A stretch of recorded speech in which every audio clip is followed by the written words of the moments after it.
We are studying a subject of management. So, before going into the details of the subject, we should understand why we are studying this management. What is the need for management in the present context? We know that in earlier days, the relationship between the managers and workers was a kind of master-servant relationship. But nowadays we know that the managers are turning to be more friendly to their workers. All the emotional needs, the psychological needs of the workers should be considered. Okay, so society is growing more and more complex. And we know that whichever institution we are working, whether it be educational institution, hospital or financial institution, for an enterprise to function smoothly, there need to be a proper management system.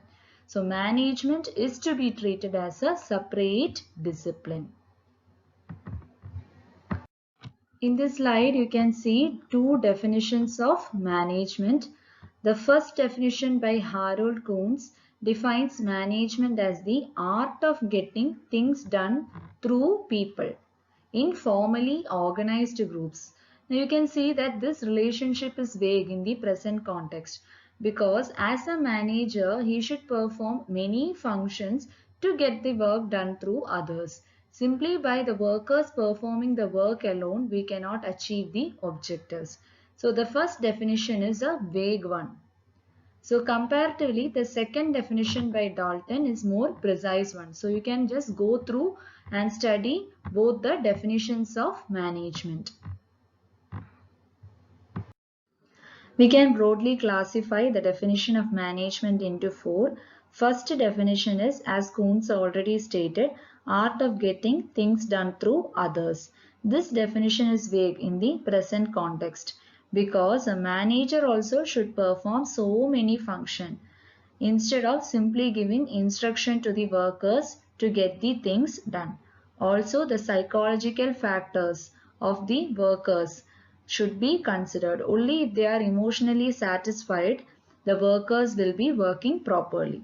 So, first definition is almost a vague one.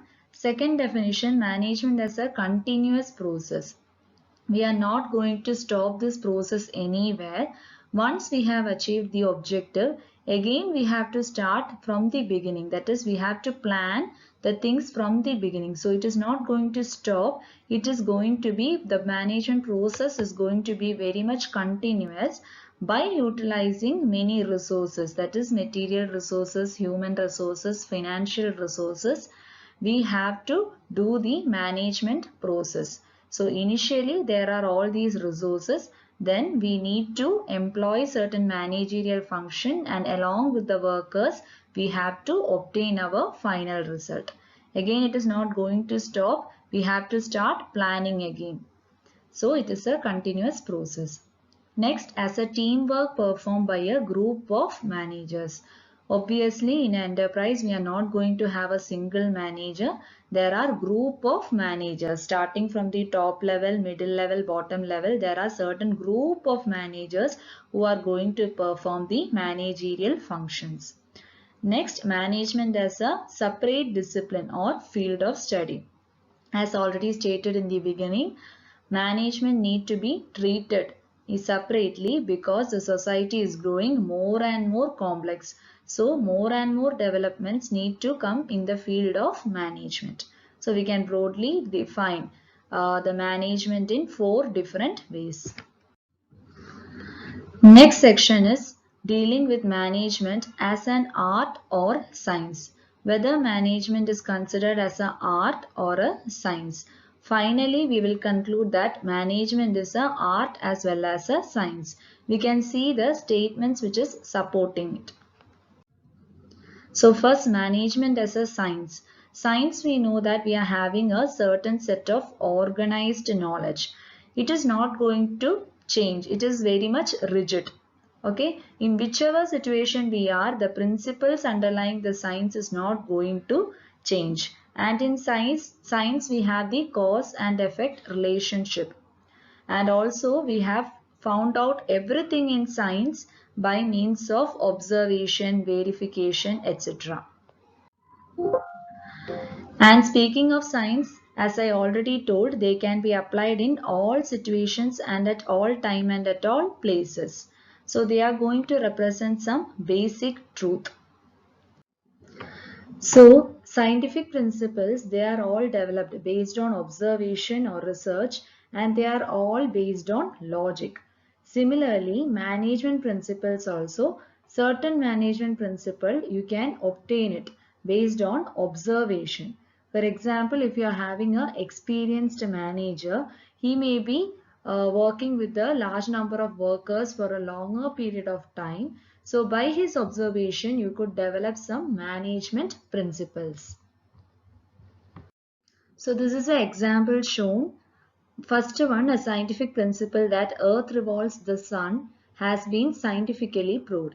Similarly, if you are giving fair wages, fair bonus, remuneration to your workers, they will be obviously working more and it will lead to better results. Now speaking of the cause and effect relationship, in science, for example, when metals are heated, they are expanded. So the cause is heating and result is expansion.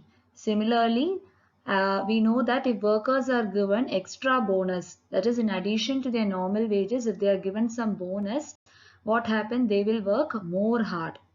Okay, but when they are not treated in a fair manner, it will reduce the productivity of the organization.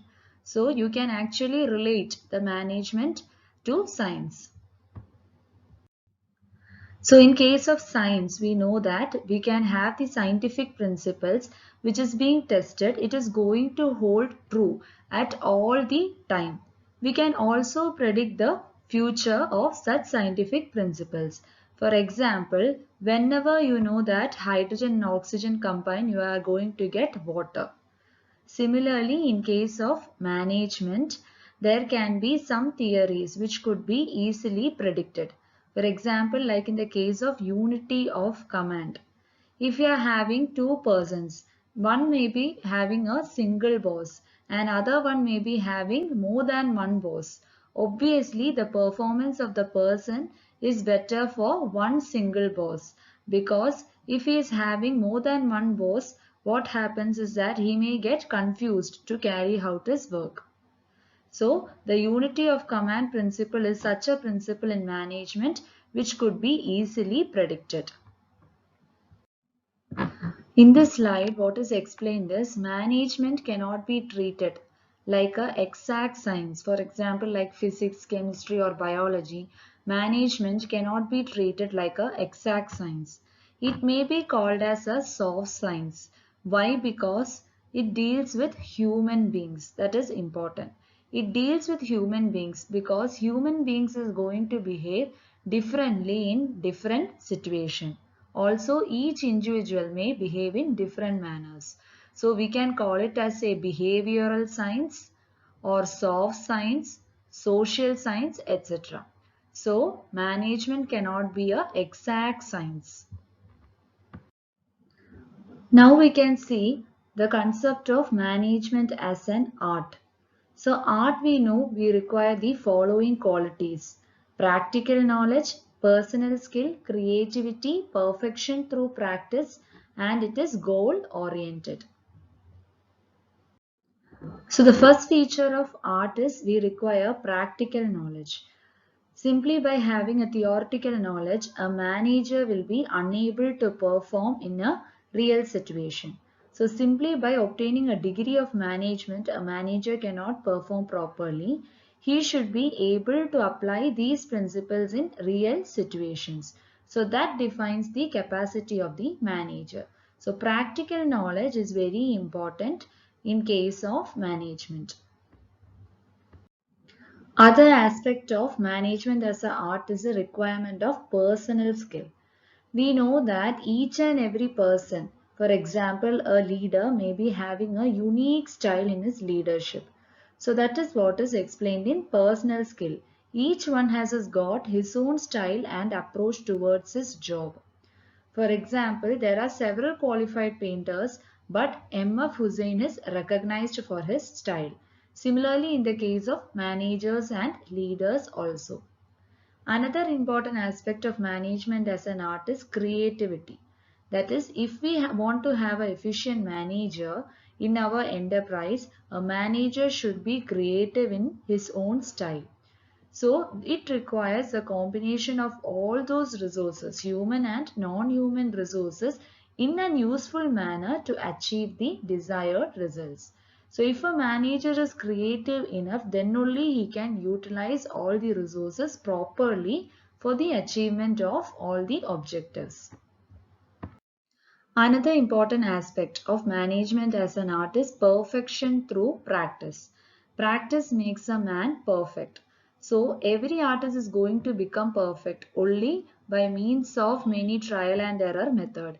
Similarly, for managers, he should be experienced enough. By trial and error only he can become a good manager. So for a manager also, experience is very important. Another aspect of art is it is result oriented or goal oriented.